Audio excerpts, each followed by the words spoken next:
Happy freaking opening night. Oh, I can't believe it. Lots of ups and downs for sure. I love it, dude. Archery mountain goat.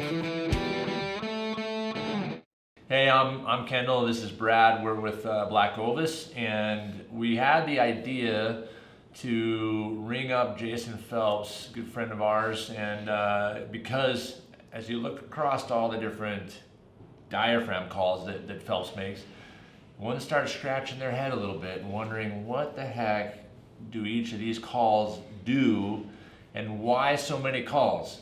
And at least that's what I was thinking, Brad. I don't know about you if you start thinking about that, but Yep, exactly. there's a pile of them. So we're gonna get Jason on the phone.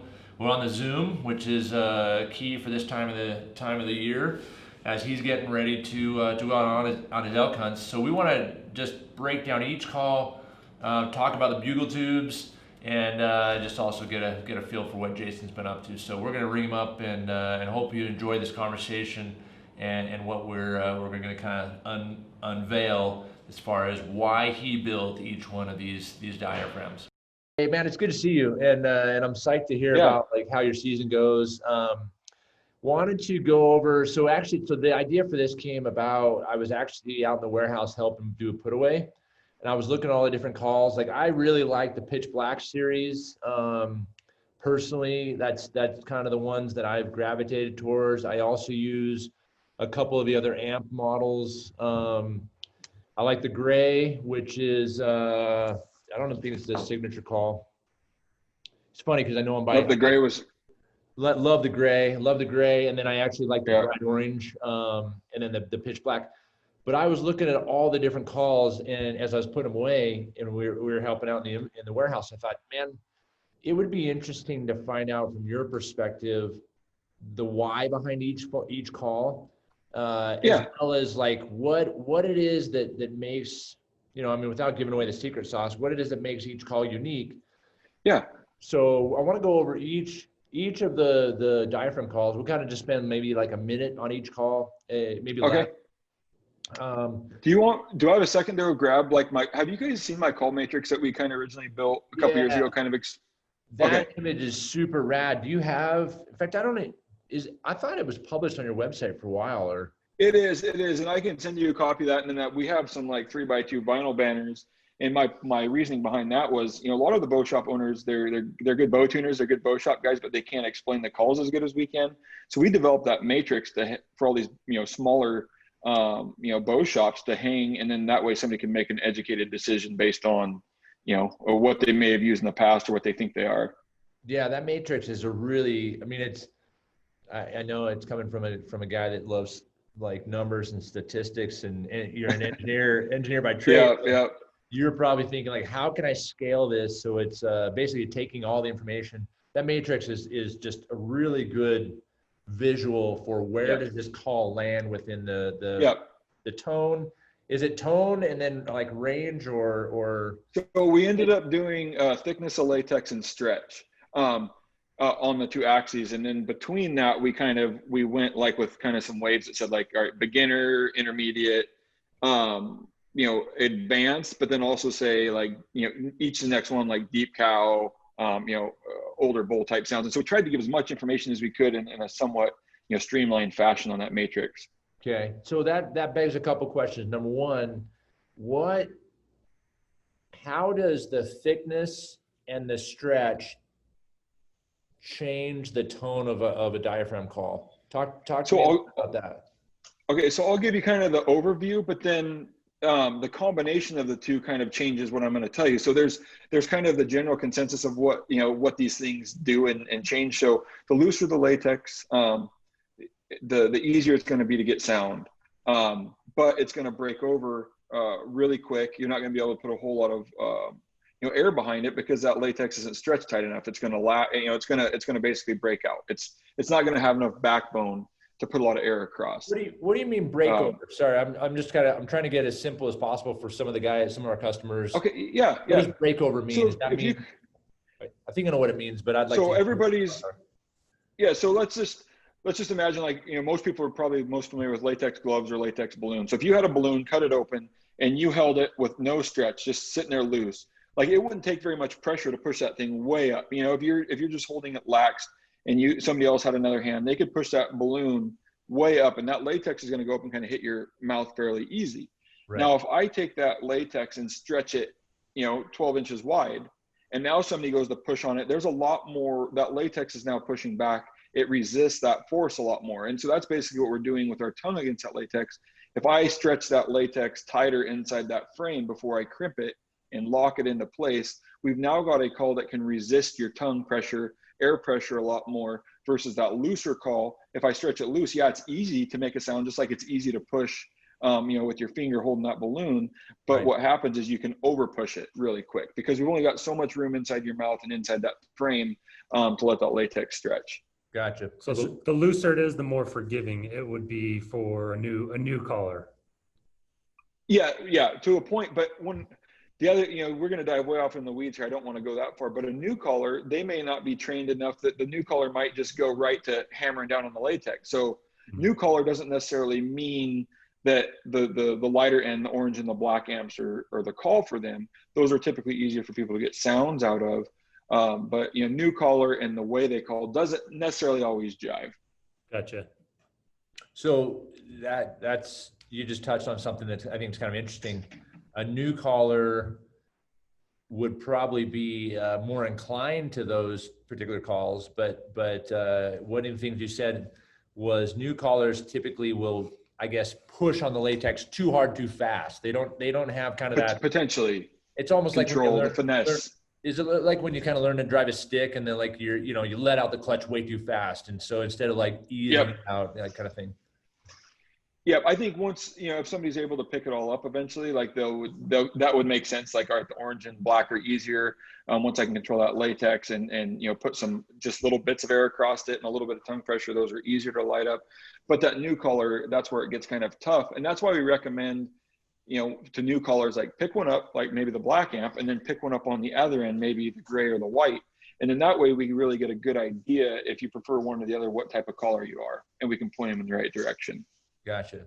That's so one of the other questions I had that I was thinking about prior to our call was, what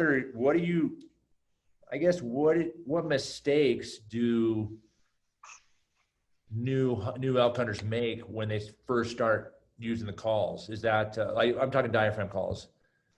What are some of the things in my opinion that you coach, you kind of say, hey, make sure you don't do this, or you recognize right out of the gate, like that guy is doing this? So it's kind of crazy. The first mistake I think people make is they try to sound like a cow elk or a bull right off the bat. If you're a new caller, like, don't try to sound like an elk right off the bat.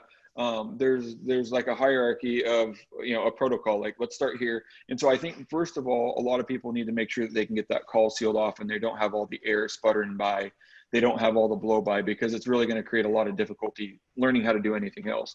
So first of all, we need to, and when we're in person, we can identify this, but a lot of people, we haven't had a chance to teach, is you can actually cut that tape narrower and narrower to get that call to seal off right.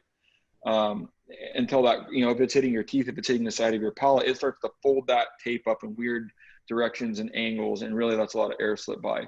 Also, if you take a call out of your mouth and it's got some folds, like the folds are typically on the back corner, so like a 45 from the center of the call, you'll see that the tape is folded over and almost made like a little pizza slice out of it, so to speak. We can also cut those chunks of material, an A or a V or whatever shape you want to call it. If you cut a small chunk onto that, when you go to put that back in your mouth, that material will fold over and not, create an air gap. It will actually fold over and still seal off in your mouth. So number one, I think we need to, not sound like an elk. And then after that, we need to be able to, seal off the air so that we got a nice clean call. After that, we need to probably learn and focus on just making a high note. Me and Dirk talk about it quite a bit. Just make that like high-pitched mosquito sound, because everything in elk calling is going to kind of come from that sound. So you hold it, really high, just a yeah, and then you can eventually start to take tongue pressure away and want to do it in a clean manner. So starting at that high note and then dropping down, and then once you speed that up, that is your cow call. It's just starting at that high point, dropping quick. Gotcha. So I guess, not to go into your question too long, but I think number one mistake is people wanting to sound like a perfect cow right out of the gate without a lot of experience.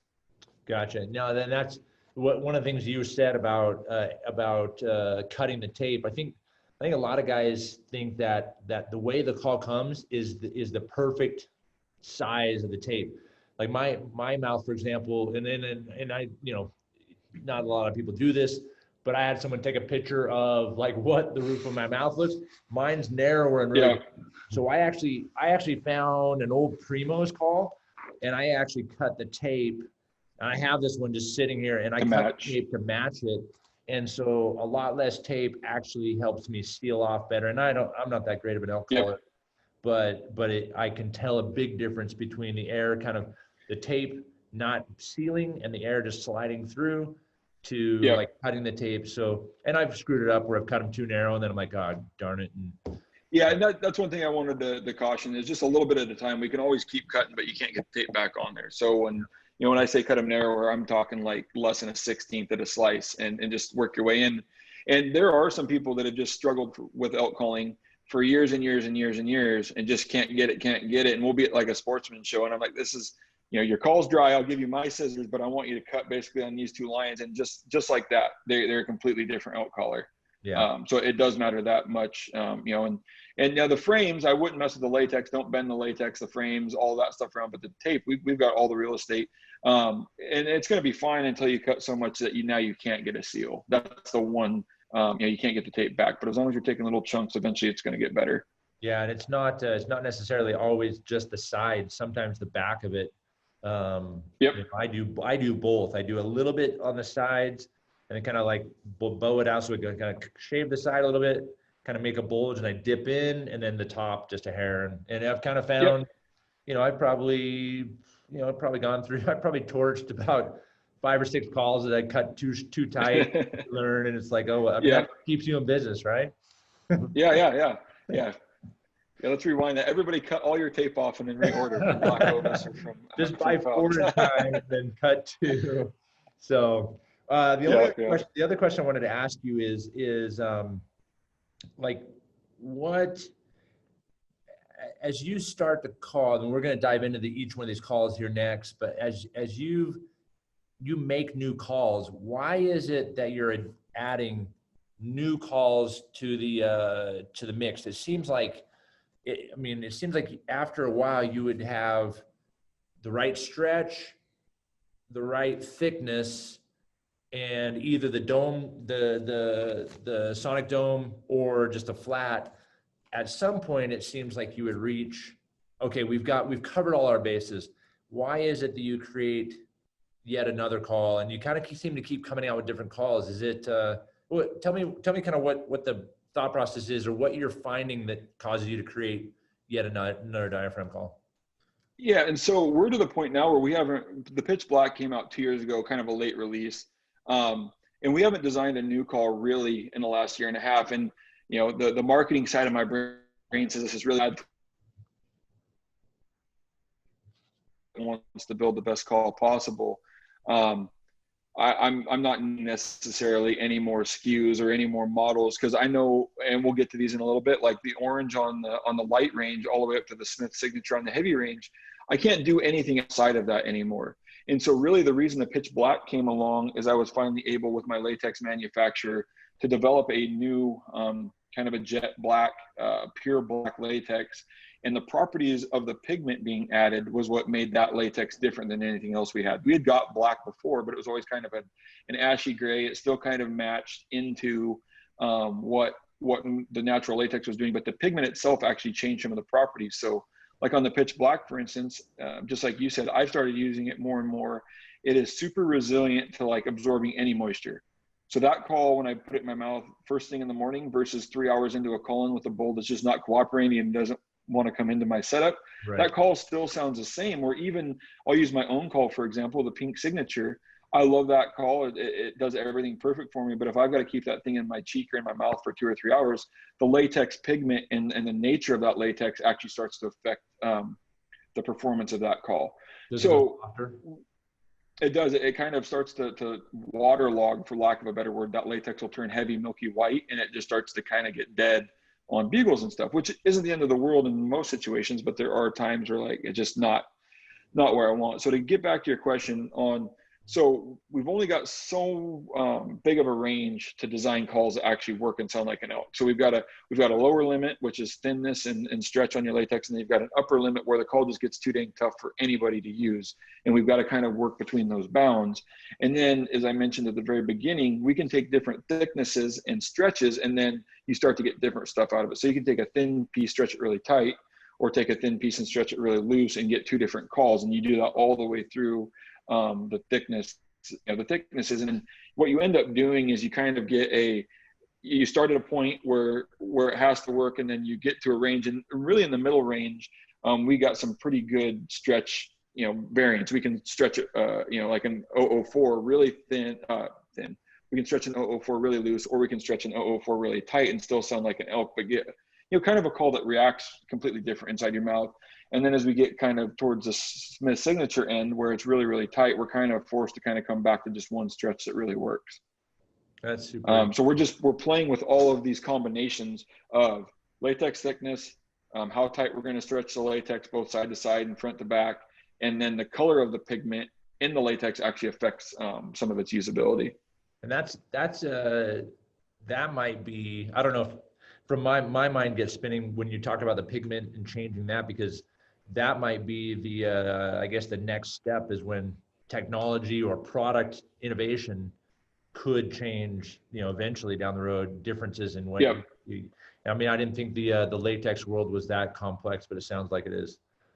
Yeah, I had to really fight with them on that pitch black latex, and it is nice and it's super durable, and that's really what we wanted out of it. And I'm not a latex engineer or latex scientist or whatever you want to call it. I just played around with it enough to know that, hey, this blue and purple seems to resist, moisture better than natural or like a light gray. And so, like to me, I'm like, well, dark pigment's obviously helping, and we just tested and finally got them to kind of make that for us. Well, let's that's super cool. Let's actually start with the pitch black. I first saw this set when I was at the Hoodoo archery shoot 2 years ago, and I was like, dude, I got to have one of these. And I think I bought a set from you, and I've used them, and they like overnight became my favorite calls. And I'm not that great of a caller, so I don't see a ton of difference between 1, 2, and 3. Let's talk about the pitch black series. Number 1, number 2, number 3. Tell us what the differences are, and again, you kind of got into the why, which is the general. That's the reason for this conversation, is the why behind each call. But tell me about the differences between those, since we know the why was you were trying to find a more resistant latex, or utilize that black latex that was more resistant to waterlogging, or to basically like getting wet and changing the tone if you've got that call in your mouth all day. Yeah, so the pitch black actually came out as a series originally. Now we offer it as singles because there was a need. Like, I really like the pitch black too, and I'm like, well, it's only available in the 3-pack. So what we really wanted to do is we really dialed that latex in, as we had mentioned before. But then, as I mentioned earlier, on a new caller or somebody coming new to the game, they would, we'd say, try this call and that call. Well, the nice thing about the pitch black series is we can really tell if it's a stretch that matters on how you're calling, because we took the pitch black one and kind of matched it to the gray amp. We knew it was a very successful call. They have very similar thicknesses. Let's match the gray, which has been very popular. And then let's go on pitch black 2 and match the stretch that we put on like the pink signature or the Maverick. I got a little bit thinner latex than those. And then let's take one that we've never designed before. A lot of guys that are locating all day and trying to just hit the high pitch. Let's take the pitch black 3 and stretch it tighter than anything we have in our lineup. So pitch black 3 is really developed for location bugling and then some calf calling, because it is stretched tight enough. It is really tough to get that deeper, more mature cow sound out of it the way that it's stretched. And so within those 3 calls, we try to design calls that should do 3 different things. Or, as you mentioned, you can't tell a difference, but some callers like me, I can definitely tell a difference between like a 3 and a 1. Sure. 2 kind of meets in the middle.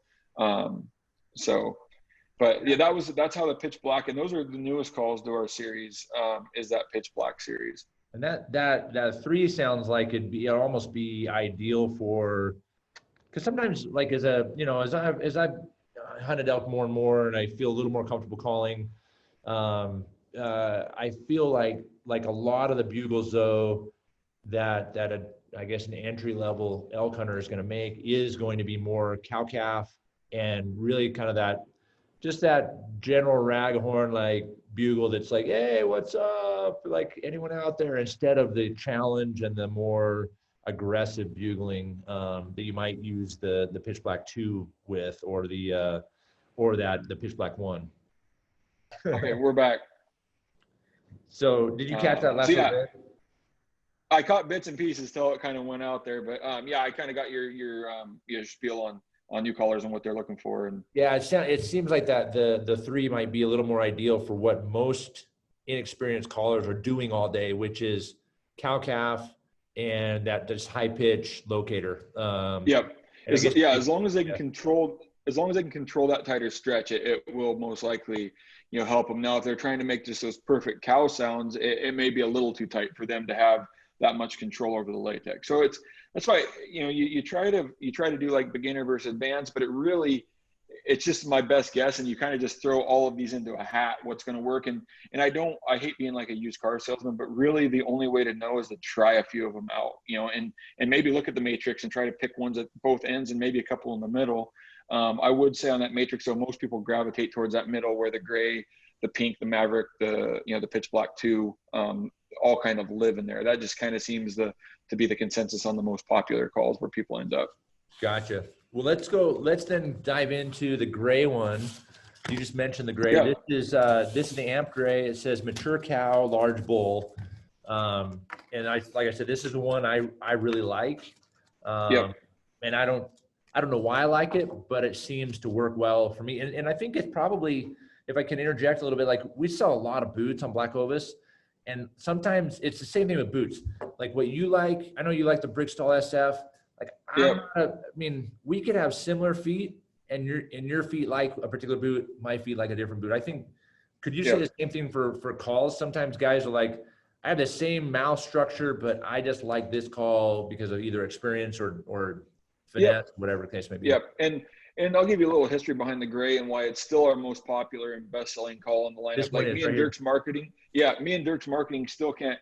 When I designed this call, 004 natural latex is the most popular latex in the call world.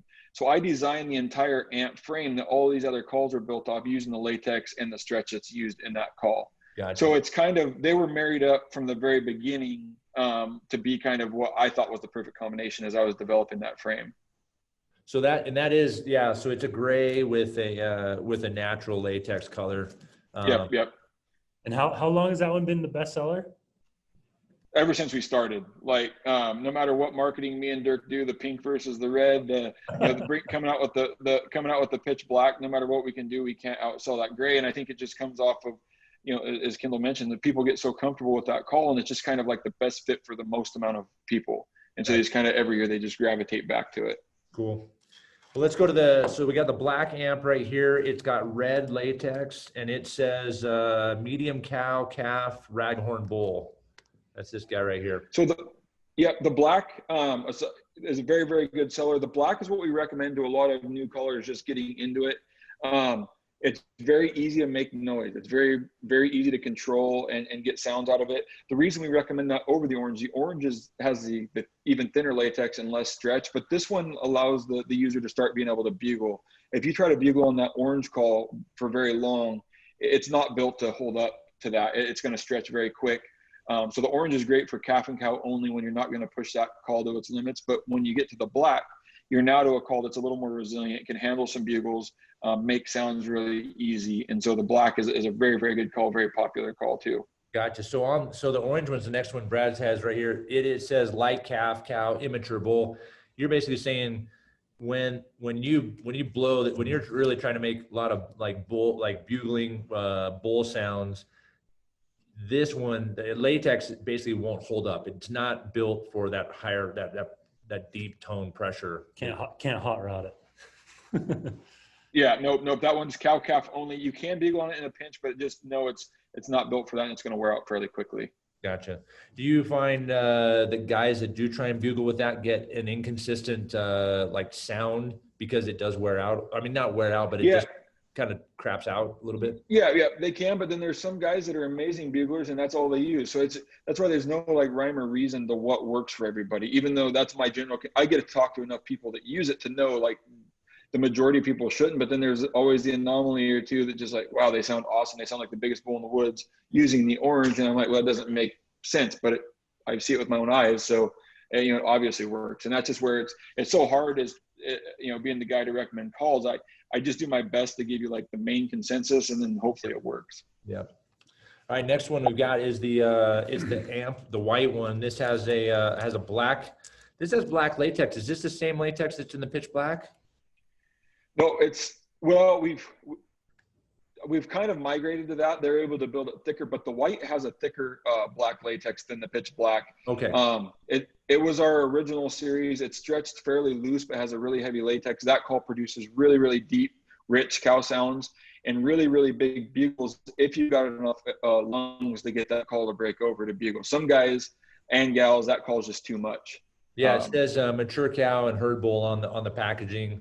This definitely is kind of like you're going to the big leagues with this call. Yeah. Right? It's next in thickness past the gray, but it seems to have a pretty steep drop. The guys that love it, but then there's some people we do get feedback. It's just too much call, or I can't quite get it to work or be loud enough or get it to break over. All right, next one we've got, this is the amp green. It's a lot of those. It's the all around. Brad is our buyer. It has a blue latex on it. Why this one? Brad's saying we sell a pile of these, and I guess if this is an all around, how does this compare to the gray? So tell me the why behind this, and then how it may compare to the gray. If the gray is kind of you described as a does everything call. So the green sits directly between the black and the gray. So in our classic series, we go starting at the bottom. It goes orange, black, green, gray, white. So those were our original classic series. That green is really the same. It's right between the black and the gray. And as I mentioned earlier, the reason that green exists is because of the blue pigment. We noticed that, hey, this thickness is really similar to the black, really similar to the gray. It's right in between. I mean, we're talking 25/10,000ths of an inch, which is almost immeasurable by my calipers. So it's really similar to those two. But we noticed that green, like I can use the green extremely well, but can't use the black. So for the way that I call, so we felt that there was a need for that to kind of fit in the middle. Very interesting. And it does a good job. And to be honest, the all around call versus the calf cow, that's our best guess at what that call does for the majority of people, as we mentioned. And since the green was right perfectly in the middle, that was kind of our description of it. Is just good all around call. You can do everything from calf cow to bigger bulls, depending on how you use it. Gotcha. Yeah, if there's of the main line, if there's one that you just definitely don't want to miss out on, or if you're like, man, I'm just gonna take one.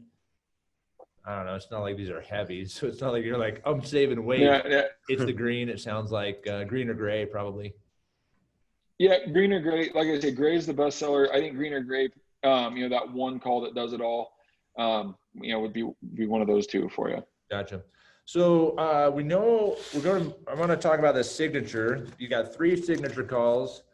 You've got the red, the pink, and then who's this Charlie Smith guy? Like, we know about the battle between you and Dirk, but is Charlie the sleeper? Tell me about why you built Charlie's call, and then let's go back to the Maverick and the Phelps signature calls. So Charlie's call came from a personal need for him. You listen to a guy like myself or Dirk, and we call with a crazy amount of volume on the calls that we use. Well, Charlie decided that he couldn't call that loud unless it originally came out as the first double reeded amp, because he could get the crazy volume out of it and get it to break over, and allowed him to call as loud as us. We've since redesigned that call because we got 97% bad reviews on that double reed, and it wasn't that the call wasn't good. It was that 97% of the people couldn't use it. It was just too much latex and too much call to break over. Gotcha. So last year, Charlie kind of was pounding in the corner because mine and Dirk's calls were selling so well, and nobody was buying his. And it is a signature. We really should sell a lot of them, right? It was designed by a very, very good caller. Charlie builds a bunch of our diaphragms. He's one of our lead builders, and a very, very good elk caller. And so we went back to the drawing board, like, Charlie, can we get the same performance for you out of a very thick single piece of latex? And so he went back to the board. We were able to get that out of that purple latex, all of the same characteristics he wants. And then the call's been a lot better this year, but it is the absolute heaviest and tightest stretch in the group. So where orange is way down in the bottom left of the corner of the matrix, the purple is way up in the top right. And it's got a loyal following, but I would say that it's probably still too much call for 75% of the guys instead of 90, like 97 before. We've allowed a lot more people to be able to use it. More of your experienced callers, the guys that have a lot of experience. We come from a day where our old elk calls were double and triples and quadruple reeded calls on the flat frames. And so this is more of these guys and gals entry into the amp single reed latex, because let's give them something heavy and tight still, and functions like those older calls they were used to. Yeah, if you look at like the old Carlton calls or the Hunter Specialties and the Primos, when diaphragm calls were first coming out after Rocky kind of invented them, the double and triple, and then like, the third layer was like half with a little nick out of it. I mean, there were some pretty interesting creations back in the day. So this is really, so Charlie's call is definitely a more experienced caller, or one that can really push a lot of air. Is that if you can run that call, you'll be the loudest on it and get really, really nice cow sounds and stuff out of it, deep cow sounds. Gotcha. It just, some people won't be able to break that call over. Well, I would definitely say an experienced caller should at least try that one. Is that's probably safe to say. So the Maverick is your nemesis. No, not your partner and nemesis all in one. I love what you guys have done. This is red with the green latex. Your signature, the pink with a natural latex. Tell me about the sound differences. Both why yours and why Dirk's, not necessarily just for a marketing standpoint. Yeah, so these calls are closer than most people are closer to each other than most people may know. Dirk's is just very slightly tighter and then very slightly thicker latex. And then, as we mentioned earlier, pigment does come into play. So I think, Dirk being Dirk, just kind of a funny guy, he decided to soak a Maverick in a glass of water for like 48 hours and then pull it out and blow on it to prove that. I don't think I could have did that with my pink, as we mentioned earlier. So it does have a different pigment. It's going to have a little bit more backbone, a little bit more resiliency. And the green is a little bit quicker of a latex, so it reacts quicker in your mouth, more so than the natural. So there's some few things in there that are playing a part in it, but they're actually fairly close, in design to each other. Gotcha. Well, I would love to see you call in a bull for Dirk using his call, and the vice versa, calling in a bull using your call. That would be sweet. Yeah. And we'll have to try it. We're gonna be in New Mexico this year, so we'll have to give it a try. Yeah, that'd be a good little play. Brad is our buyer. Do you know who wins in BlackOvis land? Does Phelps or does Dirk? We don't have to talk about that stuff here today. All right. No. They both do great. They both do good. No. I think Maverick is right behind the gray on number 2 and sells, then Phelps, then Black. So no, I think Dirk beats me a little bit to you guys. So all the calls we've talked about are the amp series with the Sonic Dome, particularly for a guy like myself that has a real high, narrow palate. Those calls are so much easier. The rest of your line that are, I guess, I would call more traditional. Tend to be a little bit more challenging for my mouth shape. But I know there's still a lot of guys that prefer without the dome. Why? Why would someone not want the Sonic Dome? And I don't know if there's additional reasons aside from ease of calling, which I find helpful in the amp series. So the flats, there's a couple reasons. They're either old school callers and they don't want to come over, and we even joked when we designed the amp, like, oh, we got to use training wheels now. They're just an old school caller. They don't want to use the plate on the top. Or number 2, if you can run if you can run the flat calls and run them well, they're way more durable and they will last a lot longer than the amp frame calls. Just the way we have to stretch the latex.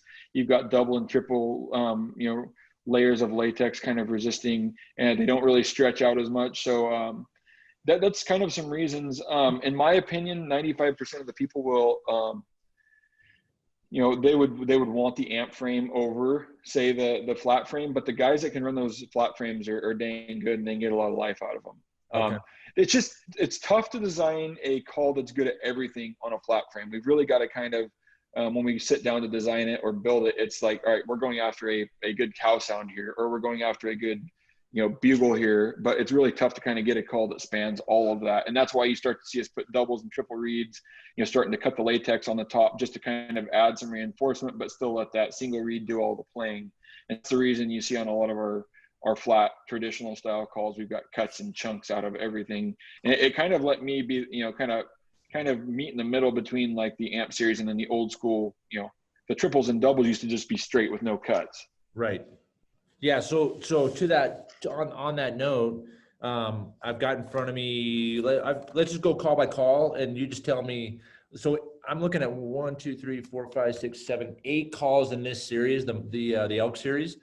And of those, 1, 2, 3, 4, 5 of them have latex that's cut out, but in different shapes. So for example, the Monster medium frame has kind of this like almost like a keyhole notch. Yep. The Beast has like a V kind of same thing as a tag notcher. The Signature Bowl has kind of like a deeper V. What do the different shapes of the cutout do for the calls? It's really just providing a relief in different ways. So like that ghost cut, which you call the chunk cut that's on the Monster, or like the Dragon Slayer. Yep. That cut gives you more support like on the sides, but then kind of if you've ever, nobody's probably ever, I'm probably the only guy on the earth that sat there and like played calls in front of like a mirror and watched how they vibrate. You can kind of see how that cut would actually prevent that one piece of latex from vibrating. And so really what we're doing, like with the V, we're allowing it to vibrate, within that section. Whereas a chunk cut, we're now opening it up to a different vibration and allows that call to operate a little bit different. Like the tag notcher, we actually cut the V through 2 layers of latex, but so that's providing a whole bunch of support behind it. But then, so we're trying to like stiffen up the edge, but then let that black piece of latex kind of play. And so we're really just providing a whole bunch of support to that one piece of latex that's actually doing all of the playing. So let's start with that tag notcher. You've got 3, you mentioned there are 3 layers on this. The second is slightly bigger than the third, the top layer. Yeah. So what does this call do? Why the tag notcher? What is it kind of ideal for? So the tag notcher, that was my attempt at like finally trying to get a call that was good at everything on a flat frame. And so by staggering the latex front, you're actually like slowly varying the stiffness as you come back to call, but then you add the V. And so it's really just trying to come up with a recipe that allows you to have enough resistance to put up with bugles, but then being soft enough to cow call on without getting weird pitch breaks. Because as you go to start to stretch out latex, if you start to hit these new additional layers, it's going to start causing weird pitch breaks and just not smooth, good sounding elk calls. So it's that balance of let's make a call that has the resistance and it resists in a way that it's kind of linear. You don't hit these weird stages where you hit these steps. Yeah, and things are getting pitchy where we can have smooth transitions in and out. And the tag notcher is our best selling flat frame now. And that was the very last flat frame I've ever designed once we went to the amp. So it's kind of that was my last recipe and one of the calls I used at the end before we switched to the amp. Gotcha.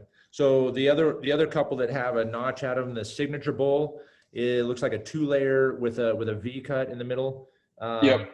Obviously a more for bugles or a little bit of everything. Tell me about this one. Yep. So even though it's a Signature Bowl, it's a little bit misleading. That's actually a really good all-around call too. That call changed about 5 times through its life. It used to be a single, then it went double. And I was just, as I started to learn more about building calls and these cuts and notches, it kind of, that call evolved to what it is now. But it ultimately ended up being a really good cow call and bull call. And it's got a thicker piece of latex. So that white latex in that Signature Bowl is quite a bit thicker than the black latex that's in like the tag notcher. Gotcha. So it's got green on top of the white. yeah, the green's the heavy latex that we use in the Maverick, and it's really just to provide a heavy support to that heavy playing reed. Gotcha. So the other one that the Dragon Slayer, this is a brown call with a purple top latex and a white under latex with the chunk out of the middle. A little bit what you described there, and it's a little shorter. It doesn't go quite out to the end. Dragon Slayer, its purpose in the lineup. So that call, I'll give you a little history. Not that you may want it. There were some turkey calls back in the day that have that. That's your ghost cut turkey call. Okay. Everybody does like their keys on, and I had a turkey call, and me just being me, trying to make everything sound like an elk. I'm like, dang, these turkey calls sound really, really good as an elk call. And so that was probably like 10 years before I ever decided to build an elk call. And I kind of brought it back, and that was one of the calls that really took off in our lineup and kind of, made us differential in, flat elk call making at the time. Sure. It's a little bit higher pitched on your cow calls, high pitched cow, young cow, but then the bugles on that were just really raspy, really aggressive, and then really clean high note. And it was a really good combination. If you look on the bottom of that call, you can see that I actually had to move the third layer of prophylactic way down in order to get that call to time right. So that's all part of that. Yeah, usually on most calls you can't go that far away, or it causes weird pitch breaks and stuff. But that call, like when we designed it and figured out where everything needed to be, it was more of just a timing mechanism on where all that needed to be to sound like a bull bugling. Super interesting. Yeah, I hadn't even seen that third layer until you just mentioned it. Yeah. The other two that have double layer and different notches is the Monster in a medium frame and the Beast in a medium frame. So quick question, though the three we just talked about, the flat ones, have a little bit larger frame. These particular ones in the medium frame, again, for my particular mouth, are more ideal because it's narrower. But tell me about the Beast and the Monster, those two in the same frame size, but uniqueness between the two of them. Yeah. So the Beast, super high pitched bugles, your screamy bugles. And the reason we get that is we use just a really thin piece of latex, like prophylactic style latex as you're calling. And then we put a big heavy piece of black behind it to support it. And so you've got, we can all imagine the thinner the latex, the higher pitch it's going to be when it vibrates in the frequency. And so that Beast is more of a real screamer, high pitched, bugling call. The Monster, we took a really thick piece of latex similar to the signature bull. So it's almost the same layup as a signature bull. We just put the chunk cut out. And that was just because some people like the relief that they get out of that chunk cut versus a V cut. Gotcha. And that chunk cut is noticeably bigger than the Dragon Slayer, which you said was more of a kind of turkey call. Yep. On the Beast, what's interesting is you can see how translucent that back latex is compared to the other. For example, in the Elk Commander, this looks like a thicker latex. It's not quite as translucent. Yep. Yeah. As soon as you put like the Dragon Slayer or the Beast in your mouth and get it, it's going to turn completely clear. It's got a little bit of it's got a bit of like release agent on it when they build all this latex. When you put it in your mouth, like you'll be able to see right through it. It's ultra thin prophylactic material. Okay. So the Elk Commander, where's this is a single layer. It's just got a little bit of a curve to the latex. It's white. Yep. So single reeds, that's a great call. It's one of our more popular calls. When you get into flats, as we mentioned, if you can run that and if you have enough control. So the hard part with like the Elk Commander is you need to be able to control the latex to be a good enough caller, because that is one of the calls. If you just go and hammer on it, it's going to lock out. You'll go from ramping up through an elk bugle and then you will just go silent. Yeah. Just absolutely cut you off. So the Elk Commander is great for most people as long as you can run it. A lot easier to make cow sounds on because now we have one piece of latex we're making all those cow sounds on. Great for bugling if you can control it and know how to work a flat reeded call. That's super helpful. Yeah. So last two flat calls, the Herd Wrecker. This is a gray call with a red and clear latex. The red latex being just a hair shorter.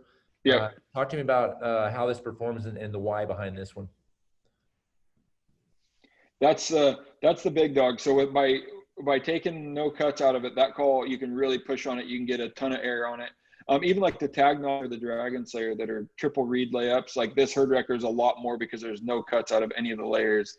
Gotcha. And so this kind of goes back to those old days of triples and doubles. It's a lot of call, and guys that prefer those old school straight reeded calls can run that pretty well. And the reason, as I've mentioned multiple times, that we try to put that red as close to the white as we can is because we don't want any pitch breaks as you're starting to ramp up through there. If I was to back that red off, say double that distance, you would be ramping up and you get some weird break because you start to hit the resistance that red's providing. Versus if I can get them really, really close, they act as like two seamless pieces of latex. Gotcha. And you don't get weird pitch breaks in between them. That's super interesting because I've never even known the why behind that. One latex is essentially supporting the other one in making that sound happen. Yeah, correctly. And I mean, I don't think we want to get way off on the weeds, Kendall, but we could even go back to like the Dragon Slayer versus the herd wrecker. Why are the shorter reeds on the bottom on the Dragon Slayer, and why is the shorter reed on the herd wrecker on top? That's exactly. I noticed that because on the one it's behind, and then on the other it's on the top. If you're thinking about top and bottom. All right. I'm gonna nerd out. You got to give engineers a chance to nerd out. I'm gonna suck it in. If you can imagine like your tongue's on the bottom, and so if you push up on like the Dragon Slayer, eventually those pieces of latex can start to separate when they're on the bottom, right? If the short one's on the bottom, then you have a longer one. As you start to blow, that top piece can start to separate, and they can act individually. Whereas if I have the shorter piece on top, like the herd wrecker or the signature bull, as you're pushing up on the bottom, you're kind of forcing the top piece of latex to go with it. You can't start to separate those layers. Gotcha. And so it comes up with different timing and requires them to kind of work together versus acting independently. And so a lot of this is just a lot of, going through, how does this work? How does the timing work? Does that latex need to be on the top or the bottom? So from an interest standpoint, what you just described gives me almost an interest to try both of them to see. Not that you're not going to look at that. You're not going to see that separating. If the shorter one's at the bottom, you're going to see that coming like this, or that pushing against that upper one. But that's a really good explanation. Some guys are probably just like, I don't care, just give me. I just want to put it in and try it. But it's cool to think about what's happening to the latex within the mouth, and depending on pressure, tongue pressure, how much air you're exhaling. That's pretty fascinating. So last call, and then we'll dive real quickly into the bugles, and then let you go back to building that house for Sandy. So is the signature cow. This is an orange one with a blue latex. Looks like a single piece of latex. Talk to me about this guy. So that one is going to be really similar to, as we mentioned, like the orange in the AMP series, just by coincidence, they're both orange. But that more so in the flat frame is when we build that call, we build it at like half the stretch of even like the Elk Commander. So this call is going to be amazing for cow sounds, but you go to try to bugle on it and you're going to fall on your face even flatter when you go to, or faster. You're going to go to bugle and you're going to maybe get through like 2 notes and it's just going to cut out. That call is not meant to bugle on. It truly is a signature cow call. But really easy and really sweet cow sound. So, like I said, in the cow or in the flat frame world, when we go out to set out to make a call, you're really just trying to like, what sound do we want out of that? What do we want this to excel at? And then you kind of shoot for that. Super interesting. Okay, cool. So that rounds out all of the diaphragms. That was my curiosity point as I started looking at all of them, both in the warehouse and then thinking about like which ones I like and why. We've got three your bugle tubes right here. I want to just talk about again, get the why behind them. This is so we've got the unrivaled. Yeah, sorry. The little guy. I don't need the little guy. This is the little eager. Yep. And then the unleashed, the giant tube. Yeah. So of course, the smaller tube is appealing, and I've seen guys on video using that. It's like, hey, I don't want to carry this giant tube. That's been the one reason I've kind of been, I guess, turned off personally about the bigger tube is like, just where do you put it against your pack or whatever the case may be. So I'm purely from a sound standpoint or from a build standpoint, tell me about bugle tubes and why you build these 3 different shapes.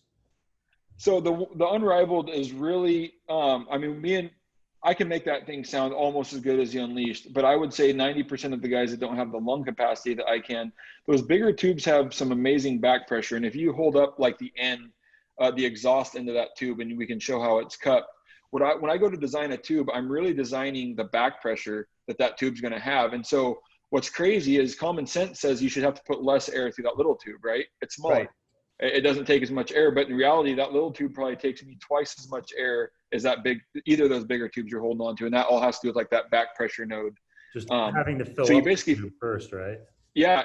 Like if you were to take a 1-inch piece of PVC, it takes more air than all of the tubes in front of you, even though your mind's saying, well, that thing's so small, why does it take so much air? And so the nice thing about those bigger tubes is once you basically fill them with air, it kind of pushes back. You don't have to blow near as much air to be as loud. It helps you hold your high notes on your bugles, helps you transition in and out of your notes, where the little one takes a whole lot more air to accomplish all that same stuff.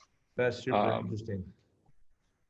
And so the little guy, he tries his best, but he just can't keep up with the volume of the big ones. He can't. The sound quality is not quite as good. The biggest benefit to that smaller one, why it does everything good, is it only weighs 5 ounces and it's only 17 inches long versus the big guy or even the Renegade. The Unleashed and the Renegade start their lives off both as a Unleashed, and then we put it back into a machine, and you can see that we have Dirk's Renegade cut down to that second handhole. And so aside from that, they're the same exact tube. And what that does is it gives you a little bit different back pressure, as we just mentioned. Yep. And then Dirk, growing up in North Idaho, he's got that extra 3 inches over his shoulder evidently matters on getting hung up in brush and stuff. So he wanted, when he throws it over his shoulder, he's not getting hung up on brush as much. And then the last thing is versus whether you prefer the flared mouthpiece, which I think a lot of callers do prefer the flared, versus the 1-inch diameter hole on the Renegade. So you got a slightly different hole that you're bugling into. Some people find different comfort. Some people like whether you're a lip baller, all that stuff comes into play on what type of end you prefer. Yeah. And I mean, personally, I like the little bit flared end versus the round, the tighter. Yep. It's just a matter of how you like to put your lips and how you're able to get that pressure out. Yep, exactly. So both, in my opinion, the Renegade and the Unleashed sound really similar in the end. It's just kind of what your preference is on the mouthpiece. And then the Unrivaled, why it does sound really good for a little tube, it kind of lacks everything the big tubes do just by a little bit. But if I was going to go on a 6-8 day spike hunt and never come back to the truck, like I would probably take the convenience over that smaller tube, and the weight penalty, and just give up a little bit of sound quality or volume. Gotcha. And that is interesting. So counterintuitive, it almost takes more pressure to utilize the smaller call than the Unleashed. Yeah. I mean, I've had to blow those side by side, 500, 1,000, 2,000 times at shows, and I can physically feel myself getting lightheaded trying to match the big one out of the little guy versus the big guy. It's just it's easy, it's effortless on the big guy. But we did some testing when we originally brought the Unrivaled out on a Colorado hunt, me and Dirk. So I would always bugle first with the small tube. He would bugle second with the big tube to see if we were leaving kind of any elk on the table or something that we would pass up. And we were batting 99.9%. I don't think there was a bull that we necessarily missed because we had a little tube over the big. So for hunting reasons, I don't think it matters. I might pick the big tube for selfish reasons just because I want to sound as good as I can while I'm elk hunting. Yeah, and if you're hunting in Colorado, you don't want to get lightheaded at 12,000.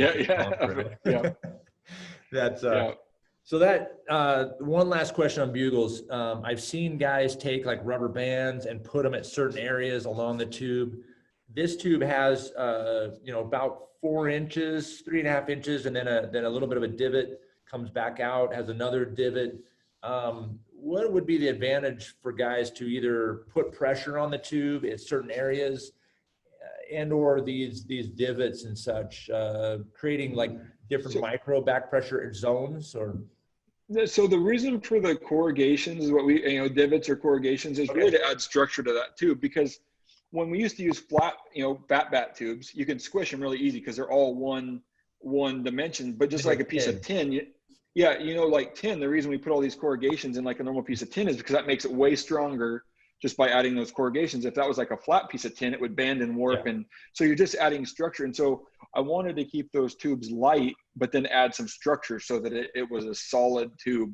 We get some better sound out of that. Now, as far as like rubber bands, or like I used to put rubber splicing tape, it's a little bit thicker electrical tape you can get from like, electricians use.